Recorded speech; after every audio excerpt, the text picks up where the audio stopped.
In 1992, a small Canadian farm town made national news when a young woman claimed she was raped by her own doctor.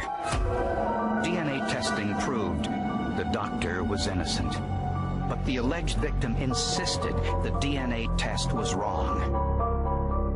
Was it possible that a high school graduate knew more than the world's top scientists?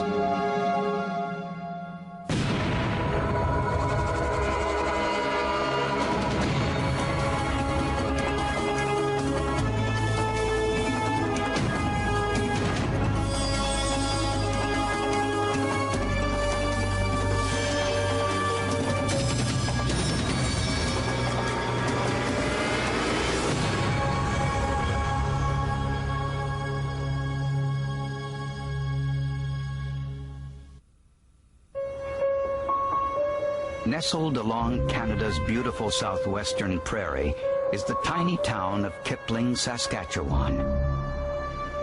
The population is so sparse, the farm animals outnumber the residents. In a town this size, everyone knows one another. It's a fairly quiet farming community with little crime. We may have up to 5 or 6 sexual assaults a year, and break-and-enters, but fairly small in the scope of criminal code work. This is the story of one of those alleged sexual assault cases. It took place on Halloween night in 1992. Depending on whose version you listen to, it was an evening filled with lies and trickery. A woman we'll call Candy was working at this gas station. Her boyfriend stopped by. They got into an argument. I am not dealing with you anymore. I can't even stand to look at you. Candy drove to see her girlfriend who worked at the Kipling Memorial Union Hospital. She wasn't there. Candy appeared upset. A nurse suggested she see a doctor. Dr. John Schneeberger was on call that night at the hospital. He was also Candy's family doctor. Candy says Dr. Schneeberger recommended a sedative. I wasn't really hysterical anymore, but what I told him was that I was so mad at Danny that I felt like killing him. But I didn't actually mean that I was going to go out and kill him. I was just describing how angry I was. I had just expected that he would give me a couple pills or something. Just to relax my muscles, calm me down. Instead, Dr. Schneeberger gave Candy a shot. She says she went numb almost immediately. Like I had no control over my muscles. It's like all my muscles left and I was just this piece of jelly falling over. I tried to scream. As I was falling over, nothing would come out except for like a croaking noise that a frog would make. It was so scary. Candy believes her eyes were open, and she had the distinct impression that someone was pushing aside her panties, but admits she didn't see who it was.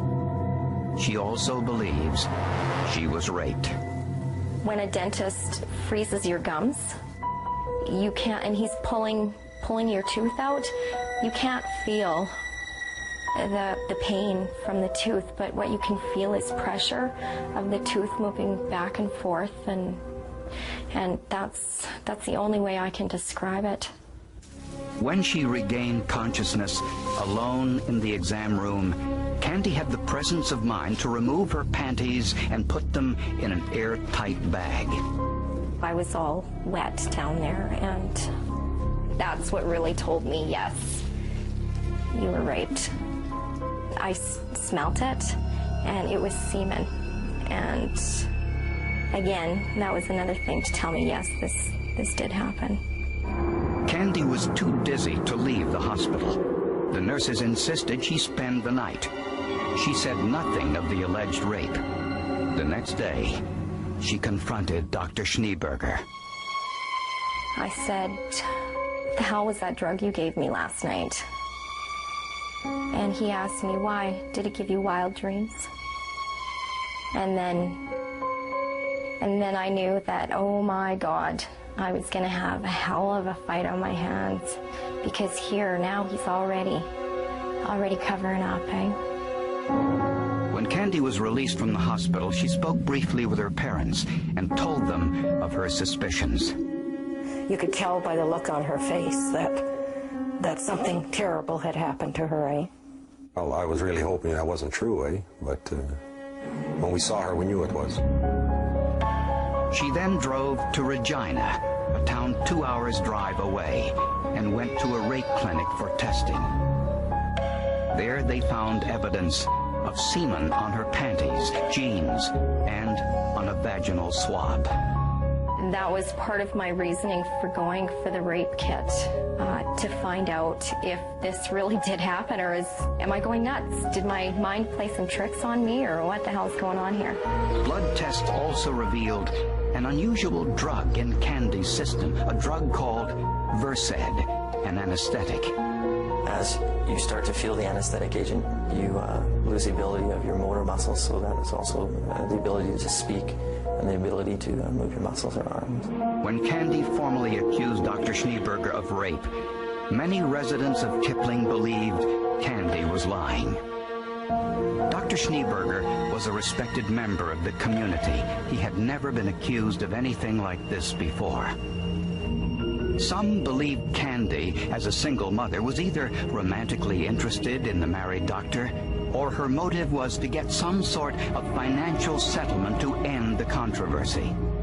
The town looked up to the doctor. He was a good doctor, and he would never do anything like that. It was impossible.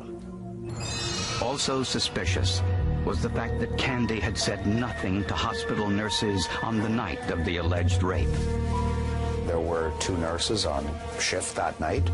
In fact, both of them were in that room, the room that the rape allegedly occurred in, very shortly after. They saw nothing amiss. To end the controversy, Dr. Schneeberger willingly agreed to give blood for a DNA test. I'm just going to have you hold this over here. Dr. Schneeberger's blood DNA did not match the semen found on Candy's panties or on the vaginal swab. And I was in shock again, and I said, no, that's impossible. That's impossible. How can this be? 7 more years would go by before that question was finally answered.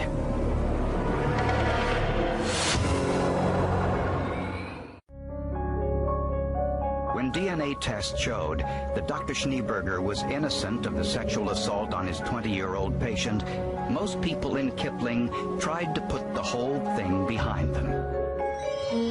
But Candy, the alleged victim, would not let the issue die. All during the next year, she insisted that someone, somehow, had tampered with the first DNA test at the hospital. So Dr. Schneeberger agreed to a second DNA test in August of 1993. His blood was drawn by a registered nurse. The test was monitored by the police, and the vials were taken directly to the forensic laboratory at police headquarters. Investigators in Kipling Detachment had mentioned that they watched the needle actually penetrate the doctor's arm. Once again, Dr. Schneeberger's DNA did not match the semen found on Candy's clothing or vaginal swab. Of course, I didn't believe them. A lot of other people did believe them. And I guess it's hard, you know, how you've got DNA is the new thing, and it's supposed to be so right and so perfect. We knew there was something wrong, that, like, we totally believed her, eh? And we knew he was up to something. Dr. Schneeberger defended himself by saying the drug he injected into Candy that night in the hospital, Versed, can cause erotic hallucinations. Versed can account for all sorts of hallucinations, possibly, but it can't produce semen. And according to the complainant, the last time she had had intercourse was weeks before this incident. With no other evidence, in 1994, the police closed their investigation into this matter. The doctor has already given 2 samples, and those 2 samples were tested, and they came up as being having a DNA profile, and the profile didn't match the semen that was left at the scene. So now we're stuck. We really can't do anything until we get a break in the case. Not satisfied, Candy decided to conduct her own scientific investigation. She hired a private investigator who broke into Dr. Schneeberger's car. On the headrest, he found strands of hair, but there were no roots attached, so they couldn't be used for DNA testing. Also in the car was a tube of chapstick, presumably used by Dr. Schneeberger. On the end of the chapstick were epithelial cells from the lips of the last person who used it. Those epithelial cells would contain enough DNA for testing.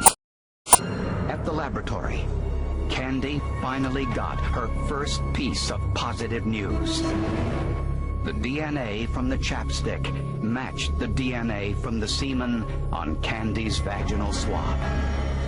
I knew it all along. It wasn't a shock that something was going to match, but it was a bit of relief because at least we had that to prove to the police. But there were 2 problems. First, there was no proof that the cells on the chapstick were those of Dr. Schneeberger. Second, the evidence couldn't be used in court since the investigator broke into the car without a warrant.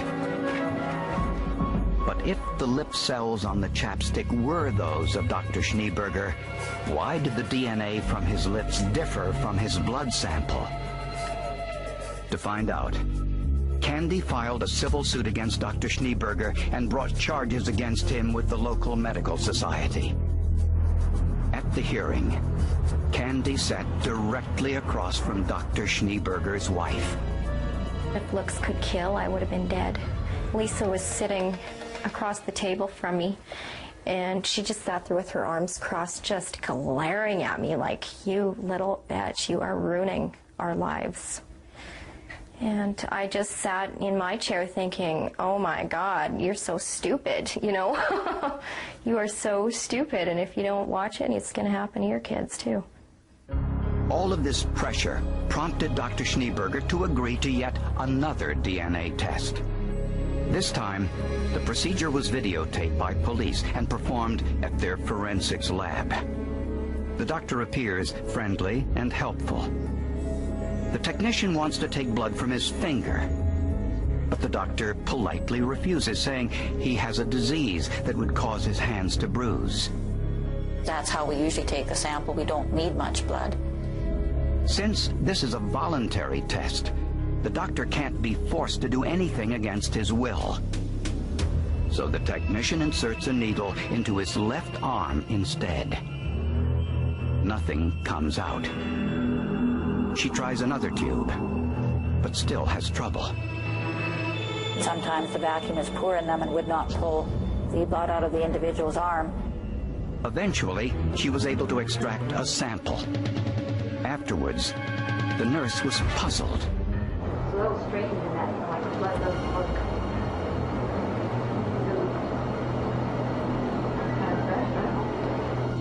And the lab determined that the sample was too degraded for DNA testing. And I'm like, oh my God, whatever, like, that's bullshit. This is our last chance to get blood from him, and you guys screwed up again.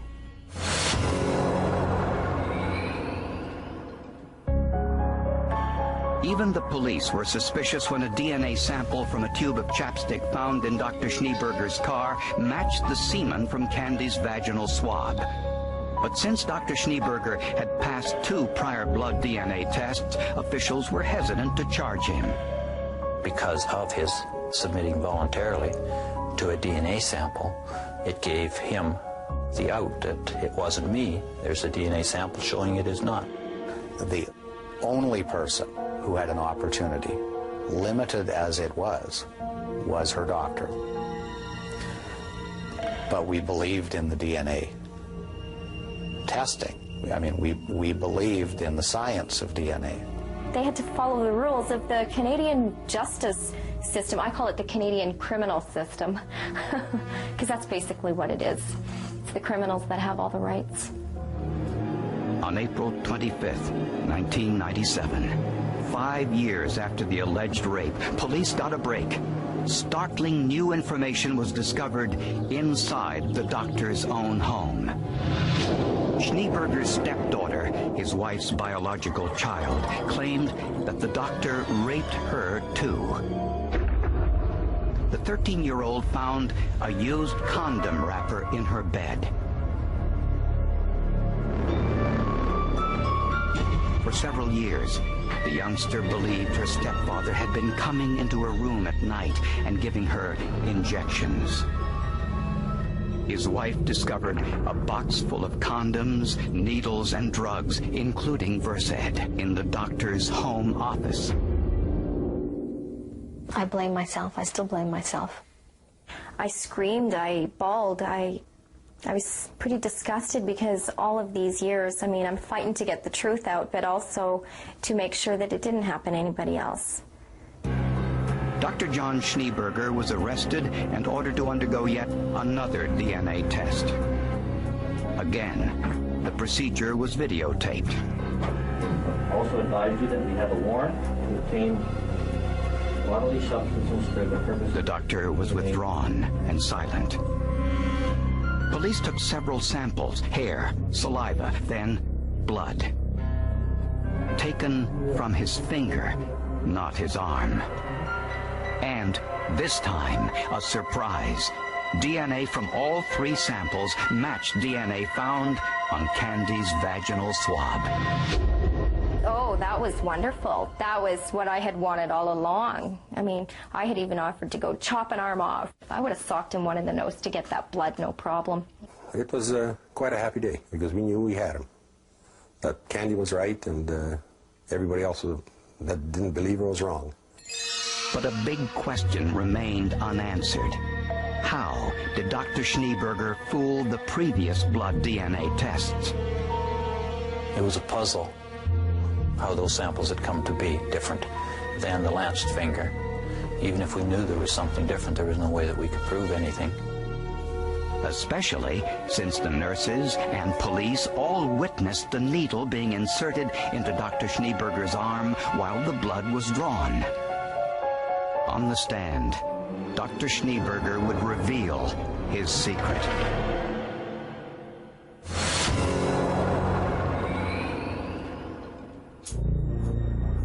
In November of 1999, Dr. John Schneeberger went on trial in Saskatchewan for the rape of his patient Candy and his own stepdaughter. On the witness stand, Dr. Schneeberger admitted inserting a plastic tube filled with blood from one of his patients under the skin into his left arm.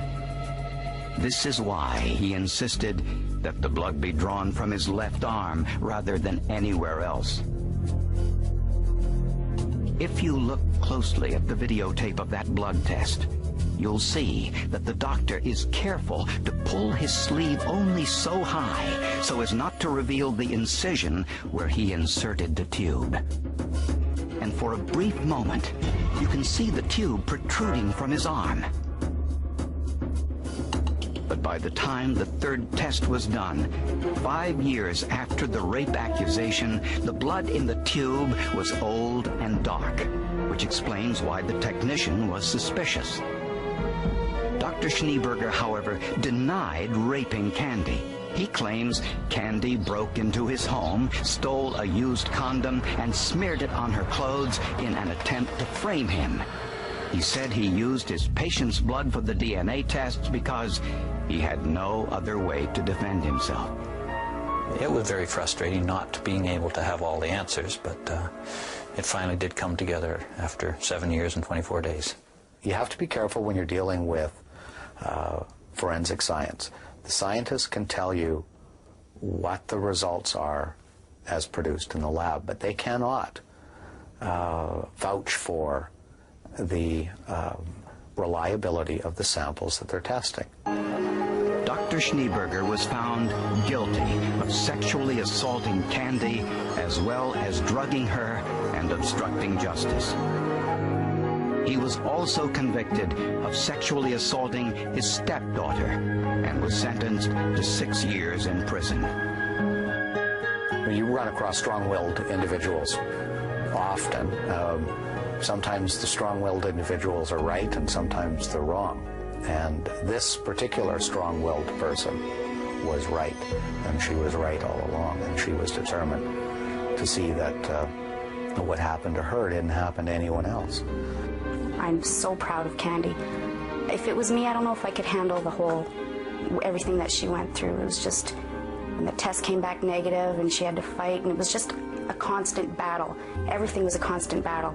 This would be right up around the top as far as being the most bizarre, the most involved, and involving all the forensic evidence here of any case that I had. I was a bulldog on the stand. I kicked his lawyer's ass. And he's supposed to be the best lawyer in southern Saskatchewan, best defense lawyer. Well, I showed him who was boss. I wish he would have been there. It was good.